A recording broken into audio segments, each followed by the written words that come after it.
Hi, let's talk about Pokemon. Now, this video is probably going to be me glazing Scarlet and Violet for the next 8 or so minutes. So just sit down, prepare, get your popcorn out. Let's sit down and talk about Pokemon Scarlet and Violet. Right off the bat, let's get off the, bad shit out of the way. Yes, the game was very glitchy when it first debuted. When it first got on the stage, it was missing dance moves, it was missing the notes, everything. Absolutely. But was it fun? Motherfucking absolute. Were there some beautiful visuals to those little messed up scenes where you're phasing through your own head? Absolutely. But overall, the experience for me for Scarlet and Violet was immaculate. Now, I know there are a lot of people who are on the fence. I don't know. Actually, that's one thing I don't know. Do people love Scarlet and Violet, or like people are just like, oh yeah, it was a game on the Switch? Because that's how I am about Sword and Shield. Sword and Shield was just a game on the Switch that we all played and we enjoyed for the most part because it was our open door for things. But Scarlet and Violet was polished, refined. There's a little bit, some slight limitations, but I honestly feel like it is been fun for the past 3 to 4 years. Is it 3 to 4 years it's been out? I think it is, but I'm not sure. But still, I think Scarlet and Violet has definitely held itself in a way where it's like, this is a game that is just fun to be around in and shiny hunt and, do different goofy things, I think it definitely holds its own in the Pokemon pantheon. The story and how they handle the story, I think, absolutely gives Scarlet and Violet its flowers. I think doing the 3 separate storylines and you having to do certain missions to complete the 3 separate storylines was a great thing to do. Was it a little bit like, okay, I have to do this to move anything forward? Absolutely, but that's for most games. Like, you're not able to complete the game just going off of one story arc. But I think they did it better because they were able to focus down 3 separate channels of what they were going to do. We had the Starfall mission. We had the Titan. I'm sorry, I couldn't think what it was called. I think it's called Starfall, right? We had the Titan mission, and then we had the gym circuit mission, and then we got to the main story where they all met up at, which I think was great. I think it was actually kind of perfect that they laid it out just like that. But is it the open world game that we're thinking that we're going to get? Absolutely not, because no matter where you are in the world, there is a slight imbalance. That's one thing that Pokemon has not mastered. Hold on one second, my ear is fucking... I'm sorry, I don't know what was on my ear. It was just like some crusty. I guess my piercing left it there. I had it in earlier, but ew, let's not talk about that. I think Scarlet and Violet did a good job on characters, especially. Even though, I don't think we got, the most out of every character, I think we got a great cast out of all of, other Pokemon games. I felt like a lot of the characters were fleshed out that need to be fleshed out, We had the Elite Four, which are kind of up there trainers that are one thing for me in Pokemon games is I think the Elite Four should be a little bit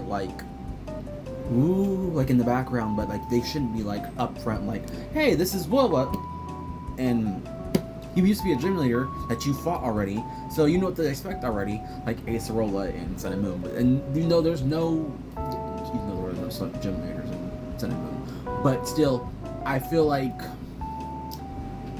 the Elite Four should be mysterious people that you maybe come across every now and again, but they should definitely kind of be more in the background, especially the champion too. I'm gonna say one thing that the Scarlet and Violet did wrong was Gita, which I think a lot's a general consensus that Gita was not the best champion we've ever gotten, which I don't know. She didn't give me cool, but I don't know what she gave me actually. I'm gonna be very honest with you. She just seemed interesting, more or less, but she wasn't. She wasn't what she needed to be. When they upgraded her team in like the DLCs and whatnot, they did a great job at reinventing her team, because literally her last Pokemon is her ace, and the ace didn't even get the full effect of being an ace because it is like a toxic spike disperser. So why the fuck did you put it at the end of the team where it couldn't do the most? You catch my drift. But still, I think Scarlet and Violet had a phenomenal cast of characters. The twist and the different aspects. I love. One thing I think Pokemon is definitely, I think, gonna touch on later is like. I know this is not a new concept, absolutely not. But having relationships affect the story in some way, or affect how people see you in the world, which I think that'd be a great integration, which would be like, you build a certain relationship with certain people and it gets you certain items. I think that they should do that, which they're like I said, I've in the past, Pokemon takes baby steps, and you kind of have to coax it in with like what you want them to give you. And it's not like we're not like we're throwing all our suggestions at the wall, pretty much, and they're just like, I'll take that one, but like we'll water it down a lot. But it definitely, I don't see anything wrong with Scarlet and Violet. Again, this is another great open door game that would open our horizons to things in the future. We're already in the future, actually, to be honest with you. We have Pokemon ZA out right now, which I plan to do a synopsis or a let's talk about it in the future, but I'm still playing through that game. I'm gonna give I have to I have some thoughts. But to even get further into Scarlet and Violet, the DLCs were some of the greatest pieces of story for Pokemon I've ever seen. The progression of Kirin and Carmine and your character, like, their ability to relationship and the different arcs of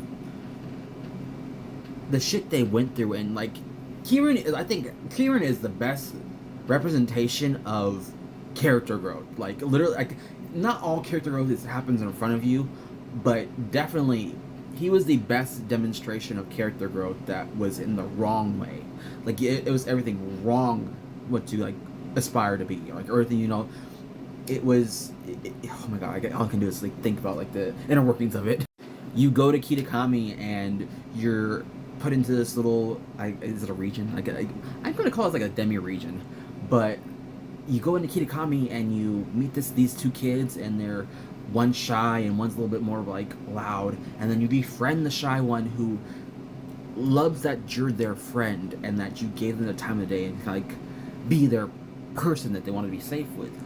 But because of certain things happening, you kind of had to protect this person and shield their eyes, but in doing so you hurt them, you broke them, and you made them spiteful. You made them just like, what the fuck? Why are you not being my friend anymore? Like like, oh my god, the progression of it is so great. And then in the Blueberry Academy, where he becomes a monster and he's like the top student in the school, and then you have to knock him off the fucking pedestal, and then he has to have a come to earth moment, like where he realizes that power is not everything. It's not everything that you think it is or what you're thinking it is right now. And you don't have to be the strongest person ever. I love Scarlet and Violet so much. I love their DLC. I think this definitely was a game that had great storytelling and also great characters overall. Yeah. But yeah, that was my thoughts on Scarlet and Violet. I have a couple more on my page. You should go check them out. I did BDSP, Legends Arceus, Sword and Shield. They're not all the best, but I hope to get a little bit more skillful in like explaining my thoughts on each era of Pokemon. Alright, bye-bye.